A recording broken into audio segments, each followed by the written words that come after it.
What is going on, beautiful people? Welcome to another build video, and as you can see, we are taking a look at a Tediore Axton build today. Now, a lot of people probably know that Tediore Axton is really effective, but I figured there's probably a lot of newer players to the game who over the years may not be as familiar with some of this information, so I thought it would be a good idea to go ahead and cover it.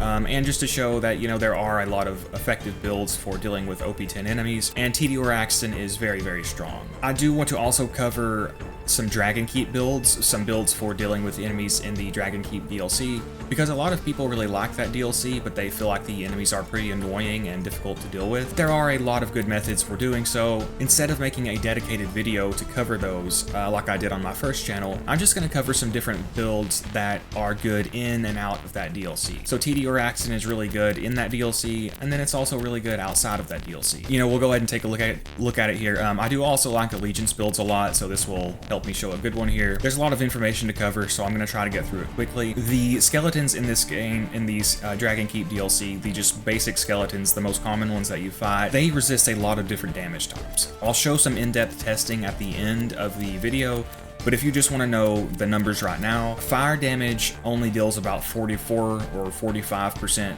of the normal damage it would deal to skeletons. Corrosive damage only deals about 60% damage, and explosive only deals about 62 to 82% damage, depending on if it has splash damage or not. It's kind of complicated, but round about 62 to 82% base damage with explosive weapons. Now, some people think explosive weapons deal bonus damage to skeletons, but that is not true. There's probably two reasons for this. Explosive weapons have splash damage. So if you look at this pistol here, it says it's a level 80 pistol. It says it deals 400,000 damage.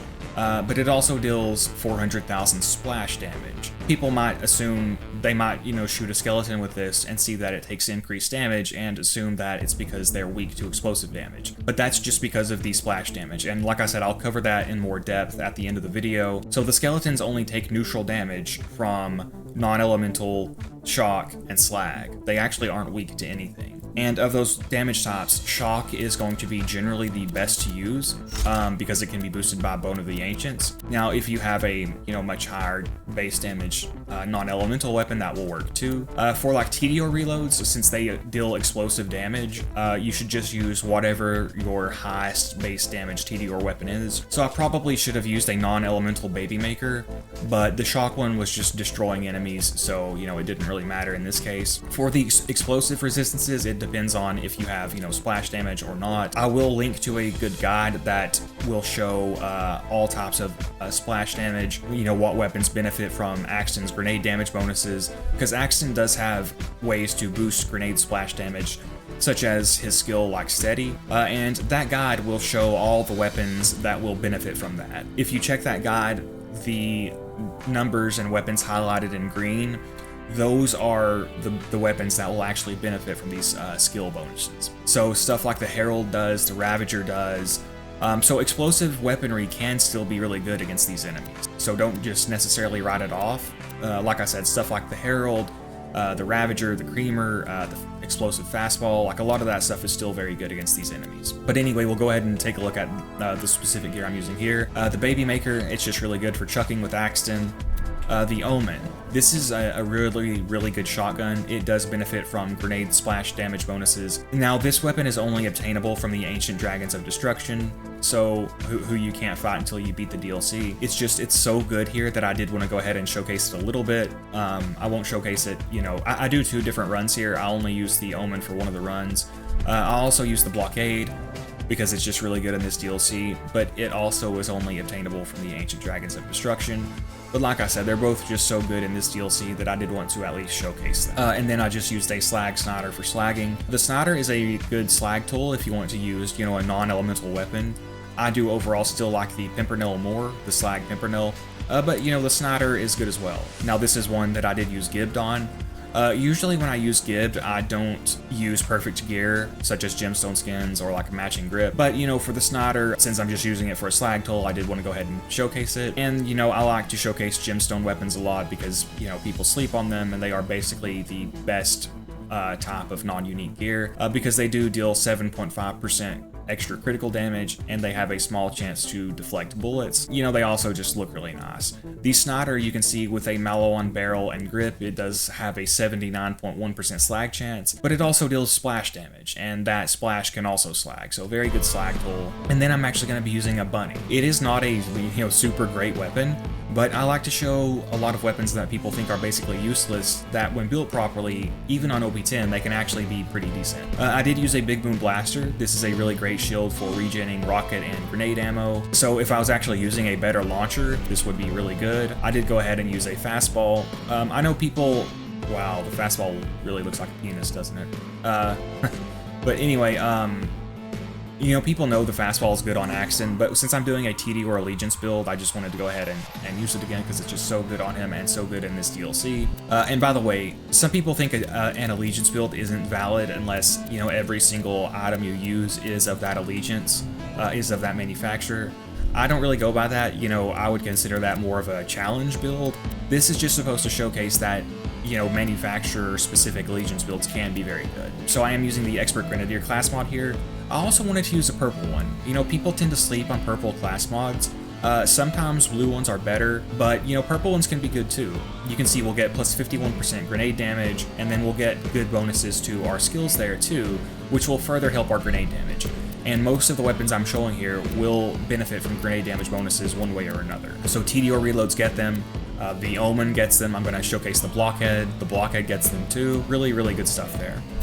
And then the Tediore Allegiance Relic, it will give us damage and magazine size bonuses, which will obviously help our chucking abilities and just our damage dealing abilities in general. A lot of fun to play around with. And then just a quick look at the skill trees here. Ready, this is just good reload speed. Sentry, I like taking this just to help the turret out. Willing, these are just really nice shield stats.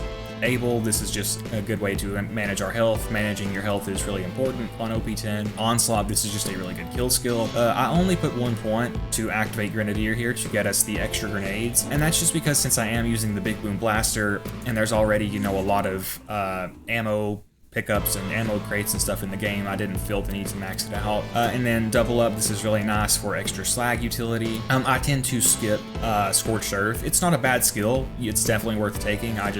In this instance, I decided not to. Put 1 point into Impact to activate the class mod, and then 4 points into Expertise to move down the skill tree. This is a really, really good skill. And then Metal Storm, this is just a really good kill skill. It'll give us a big fire rate bonus. Battlefront, as you can see, will get gun and grenade damage bonuses when our turret is up, so that'll further help our grenade damage. Longbow, I just like to take, you know, it's only 1 point, and it gives us the ability to throw our turret from far away and gives it more health. 1 point for Do or Die.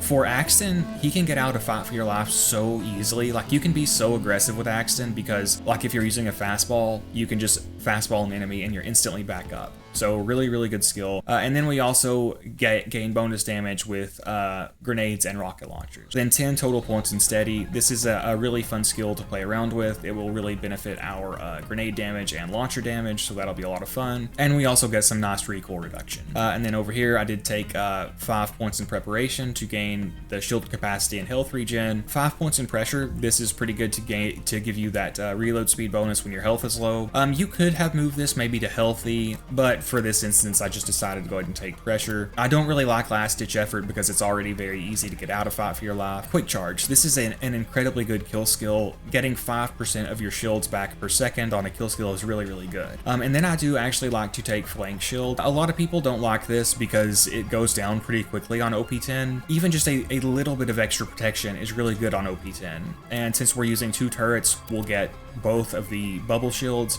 And, you know, you can stand behind these to gain the defense, and then you can shoot through them. So it's just, I personally like it a lot, even though, like I said, it does go down pretty quickly. But even just the ability to block, you know, 1 dangerous attack on OP10 is really nice. 1.4 mag lock to stick my turrets to stuff. A lot of the time, what I like to do is throw 1 turret on the ground for like a melee enemies to target, and then throw 1 turret up on a wall. I don't really know if that's the most effective thing to do. It's just kind of a habit I have developed. Axton's action skill is really good. Like, a lot of people think it's bad because the damage drops off, but it offers so much utility. And I'll talk about that more during the gameplay. I'm going to try to get through these intros more quickly, because I know sometimes I go too long with them before I get to the gameplay, but it's just there's so much information to cover. It's hard not to. Resourceful, I probably should have maxed this out, to be honest.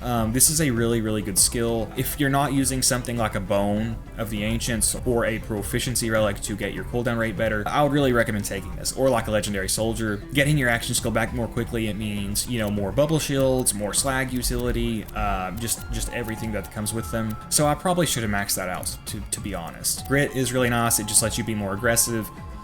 It can proc more than 20% of the time, basically because of the way the skill works. I also noticed it can actually proc even if you're above health gate, which is kind of strange, but you know, it does work that way. And then Gemini, to get the double slag turrets, that will be really nice. And of course, bar will be turned off. All right, guys, and here we are with the first gameplay section.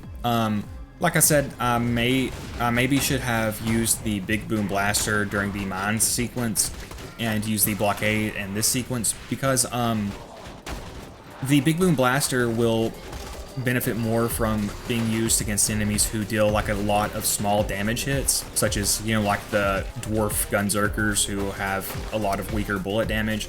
Because the enemies in this section, they don't hit hard, or excuse me, they do hit hard, but they don't hit very frequently. So maybe should have used the Blockade here and the Big Boom Blaster in the other section, but you know, this worked out. But anyway, you can see how quickly we are destroying these guys. Tediore Axton is just so good, and he does just completely shred these enemies.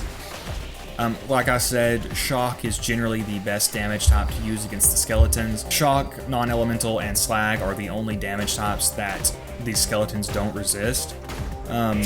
Like I said, Fire, you deal about 45% of the damage you would. Corrosive, you only deal about 60% of the damage. And for Explosive, again, it depends on if it has splash damage or not, but it's generally about, you know, like 62% to 82% of the normal damage it would deal. You know, like I said, I do consider Shock to overall be the best damage type, because Slag doesn't get the full slag on slag modifier, you know, and non-elemental damage cannot be boosted by Bone of the Ancients. Although, you know, if you have a much higher base damage non-elemental weapon, it would be worth considering too. And like I said, with the Tediore weapons, I would have been doing more damage with a non-elemental baby maker. But as you can see, these guys, they're just getting completely destroyed by the Shock one. And with the bunny here, you can see it's kind of hard to land the reload unless you do like a kamikaze attack like that. So not a super practical weapon, but you know, I do like to play around with stuff like that, you know. And see, it killed that enemy pretty quickly, so definitely not a useless weapon. Now, is it the best or the most practical? No. But you know, I do like to play around with stuff like that and show that even on OP10 you can make it work when you build properly. And you can see even these like ultimate badass skeletons, who are usually very difficult to deal with, we can take them out pretty quickly. And you can see there is a lot of ammo crates and stuff here, which is why I didn't feel the need to max out Grenadier for this particular sequence. Sometimes I do like to do that. And you can also see the Slag Snider is a very good slag tool, and just how effective the Omen is here. Some Tediore weapons, they work better one way or the other, you know, like as a straightforward damage dealer or as a reloading weapon. But the Omen, it is basically good at both. You can see it can kill enemies when you're just using it as a normal shotgun, and the reloads are really good. You can see I just downed myself. You gotta be really careful with this build with, you know, Tediore reloads and stuff. During the testing phase, I was downing myself a lot because I just wasn't used to playing with it. So do be careful with that.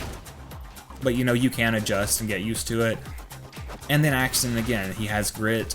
Oh, Grit can also proc from self-damage. I noticed that. So, like something like Healthgate usually ignores self-damage, but Grit can actually save you from self-damage, which was pretty cool. So you can see just taking care of these enemies, no problem. And then here I was picking up more ammo and stuff. You do get ammo back from picking up weapons, like, you know, off the ground or out of treasure chests. And for the golems, you will want to use something like explosive damage. So I went ahead and swapped over to an explosive fastball and the non-elemental baby maker, which like I said, I should have been using that from the beginning, but you know, it was getting the job done. Axton is a lot of fun. He is a very good character. There are, you know, some people who think he is bad or not worth using in Ultimate Vault Hunter mode or on OP10, and that is simply not true. As you can see, when you know how to use him, he is incredibly effective and is definitely not a bad character. He may not have, you know, something like Critical Ascension for, you know, destroying raid bosses, but, you know, he's plenty good for 99% of content in the game. And pre-OP10, back at OP8, Axton could absolutely melt raid bosses with Tediore chucking. I believe he can't do it nearly as easily now, although I'm, you know, not a raiding expert with Axton at all. But, you know, regardless, a very good character. And you can see, like I said, we are dealing with these enemies very easily. I'm just trying to show all the different weapons here, you know, the baby maker, the fastball, the bunny, all that stuff. And like I said, Axton's action skill is incredibly good. Like, some people think that because its damage isn't as good, you know, on OP10 as it was in like normal mode, that it's not worth using. But you get so much utility from it. So see right there, I think Grit saved me from killing myself because I'm a smooth brain. I'll also link to Starkiller and Alpha. They both do Axton content that you guys should check out if you want to see more Axton content. I do play Axton, but I'm, you know, not super knowledgeable about him, so definitely check those guys out. Like I said, I'll link some of their Axton content in the description. So you can see the bunny, it is kind of hard to land the Tediore reload unless you're like point blank and do like a kamikaze charge. But even these rock golems, who can be kind of tough to deal with, we're just able to shred them easily. And the Omen, like I said, it does only drop from this DLC, but it was just so good here that I had to showcase it, you know. So if you can get it on one character, then you'll always have it, you know, once you come back to the DLC, and it's totally worth using. But what I was saying about his action skill, it gives you slag, it gives you aggro relief, it gives you, you know, the bubble shields. It's so good. It is not bad at all. But it's all about, you know, playing around its utility. Not that you can't, not that like its damage is completely useless, it's just it's not as, you know, effective as it was in normal mode. Alright, and then here is the gear I use for the mines section. Plasma Caster, this is just a really good non-unique weapon, because I do like to show a lot of good non-uniques, because, you know, a lot of people think non-unique gear is worthless, or that, you know, you need unique gear. And while unique gear is often better, there's still a ton of great non-unique gear in this game, and the Plasma Caster is really good for Tediore chucking. Blockhead, baby. A lot of people know the shotgun is really good, some people don't. It's a very good shotgun with basically any character, but it does gain grenade damage bonuses, so Axton can make even better use of it. Really great weapon. Then I just ran a Slagga for slagging for this section, and then I just wanted to showcase another non-unique launcher. I also like to show that Tediore weapons don't suck as much as people think they do. If you want to see a Pistol Zero video that uses a non-unique Tediore pistol, you can check out my Pistol Zero video. I will link that in the description. But anyway, I took a quick glance at some of the stats on the non-unique Tediore launchers, and I believe the Dispatch is one of the best. Might be wrong about that, but, you know, it performed pretty decently. And then the Blockade, like I said, I did want to go ahead and showcase this shield because it's just so good for this DLC because of its universal damage reduction. Honestly, maybe I should have used this for the section with these skeletons. It ended up working this way. So because the Blockade does gain 35% damage reduction, you actually have basically 8.7 million capacity and 2 million recharge rate. Now, I'm not typically a fan of having a delay that long, but for such monstrous shield stats, it was worth it. Plus, Axton does have Willing here, which can reduce the delay. So really great shield if you can defeat the dragons to get it. Fire Fastball for the enemies in this section, and then same class mod. And then I did go ahead and switch over to a Bone of the Ancients.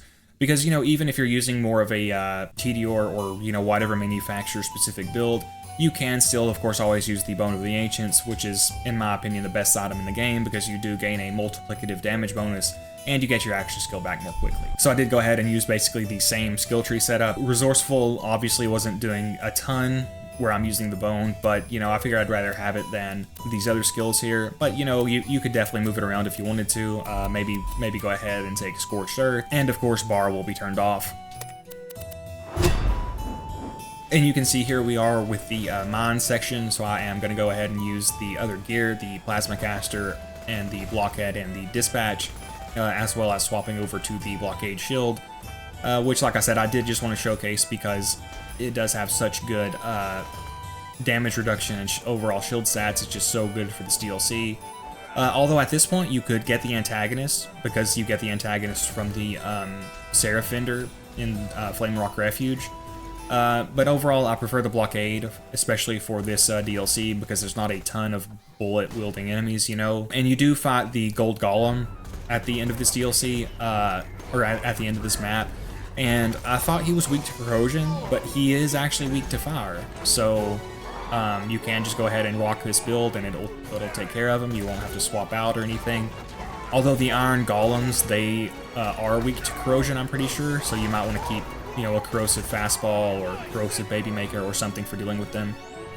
But you can see just how good the Blockhead is. It is a very, very good shotgun.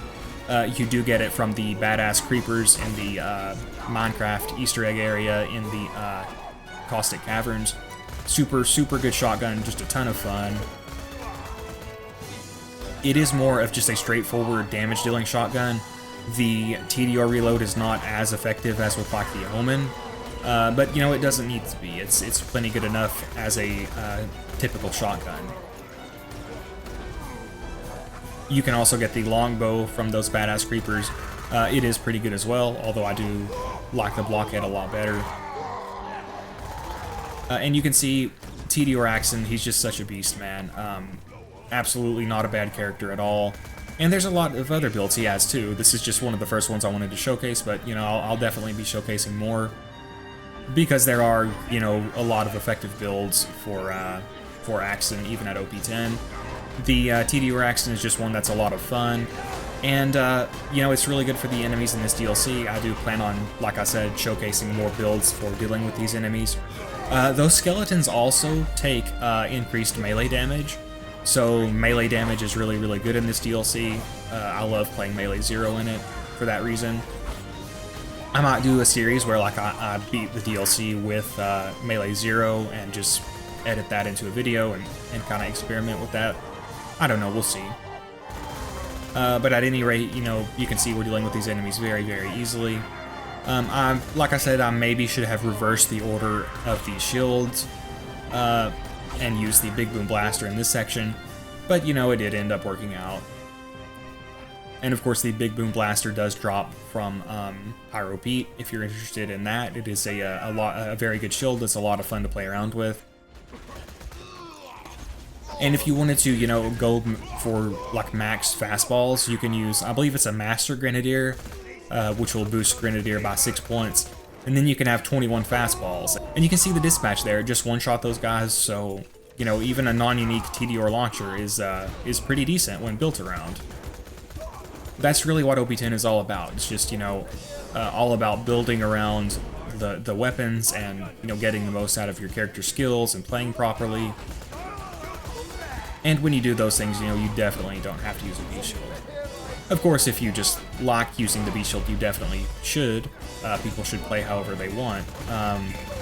But for me, I do not like mobbing with the B-Shield. I feel like it's a bit of a crutch. You know, instead of learning how to properly play and build, you just gain the bonus damage from the B-Shield, which just makes you even more of a glass cannon, because you don't really need the damage for mobbing, and you lose out on survivability and utility that you would otherwise get from having, you know, an actual shield. Although again, like I said, if people just enjoy it, then they should keep using it, but, you know, some people feel like they have to use it, and that's definitely not true. Not even for, you know, raiding.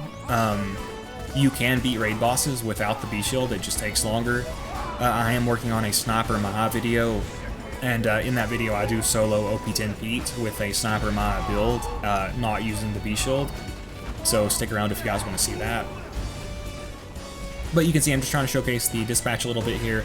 Its reload was not super effective, but it was pretty decent as just a straight shooting launcher.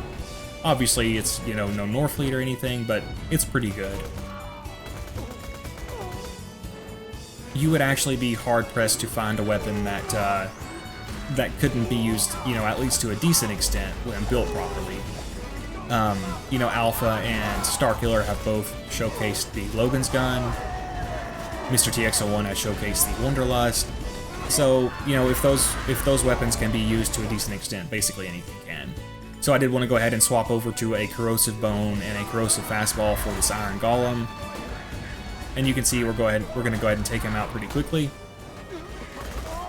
before we get back to work on these other guys. For a second, I did forget to swap back over to my Firebone. So I do always recommend keeping a full set of Bone of the Ancients with you for OP10 because it's just that good. It is the best relic and the best item in the game in my opinion. Although, you know, you don't have to use it. That was another reason I wanted to do a build, an Allegiance build, was to just showcase that, you know, there are other good relics. The Bone of the Ancients is just typically the best option. It's typically, not always, but just getting that damage bonus and that cooldown rate is just too good. And like I said, I will show the full visual testing that I did. If you want to visualize the damage resistances, I'll put that at the end of the video. And also keep in mind that these skeleton mages, the electrified ones, they are actually weak to fire. And of course, you know, the ones that actually are armored, they are weak to corrosion. So something like the Transformer is pretty good for dealing with the skeleton mages because it can, you know, block the shock damage from their shock orbs. Depending on the shield stats, it might not block at all, but if it doesn't, it will be subtracted from your health. So it's still, you know, pretty decent to deal with them with, and I'll also showcase that at the end of the video if you guys want to see that. And like I said, just because those skeletons resist explosive damage, it doesn't necessarily mean that, you know, explosive weaponry is bad against them. Stuff like the Herald, the Ravager, the Creamer, the, you know, explosive Fastball, a lot of that stuff is still going to be pretty good for them. It's just not going to deal, you know, the full damage. And from my testing, if you're using an explosive weapon that doesn't have splash damage, that's when I was getting only about 62% of base damage. So ones that do have splash damage, they do seem to perform a little bit better. And then here we are with the Gold Golem. So you can see I did switch over to the Master Grenadier because I just wanted to see if I could kill the Gold Golem with 21 fastballs and the Tediore chucking. Plasma Caster is a really great Tediore chucking weapon. And like I said, the Gold Golem is actually weak to fire, so, you know, no need to switch your build up or anything. And you can see Fastball Axton, he's just so fun, man. If Axton ever has any trouble with like any enemy types, the Fastball is like his cheat button, you know, he can pretty much deal with anything with it.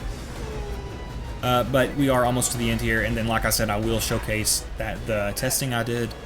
But yeah, I do hope you guys have enjoyed the video. Like I said, I've got a lot more build videos coming, and, you know, videos for dealing with these enemies in this DLC.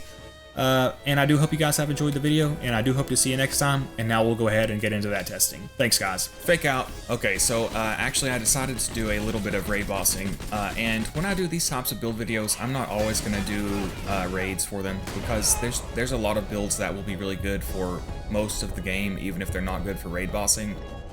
But I might try to play around with it and push the limits with some stuff like this. So you can see I'm picking on Dexi here, and weird thing, whenever I fastballed that enemy there, it seemed to pop one of Dexi's boils, so that was weird. But you can see I am using a synergy and no B shield, just for, you know, a little bit extra challenge and to see if I could do it. Axton has special synergy against Dexi specifically. For some reason, boosting your grenade damage will actually make Dexi take more damage when you pop his boils. Normally there's no way to do that, but for some reason Axton's grenade damage bonuses will do that, so he can take him out more quickly than other characters. So I do two runs here. I do this one with the synergy, which is a non-unique Hyperion pistol, and no B shield, and then I do one with a B shield and a Volcano, although I messed up the recording, so it's really zoomed in, but you know, you can still see what you need to see. Honestly, I'm actually starting to enjoy the Dexi fight. It's kind of like a high-risk, high-reward fight, where if you stay far away, you're pretty safe, but it's harder to hit your shots. But if you get closer, you can more easily hit your shots, but he can also kill you a lot more easily. So anyway, there's the synergy, and like I said, I did use the grenade boosting skills such as Steady to kill him faster. And then, like I said, here is the Volcano run that was zoomed in too much. Sorry about that, guys. Oh, I popped one of them with the Herald. Like I said, I won't always do stuff like this, but I might play around with it a bit. Zero is the character that I know the best, that I'll be able to do, you know, the most kind of stuff like this. But I'll try a bit with Mai and Axton as well. And then we'll get into the skeleton testing. It's gonna go by quickly, but I'm just showing you guys basically how I did my work, just so you can verify what I was saying. Because like I said, these skeletons do actually resist fire. You only deal 45% fire damage against them. You only deal 60% corrosive damage against them, and you only deal about 62 to 82% explosive damage. And then non-elemental, shock, and slag all deal neutral damage. And then I also test with the Carnage and the Ahab. I did this because the Carnage deals pure splash damage, and the Ahab deals no splash damage.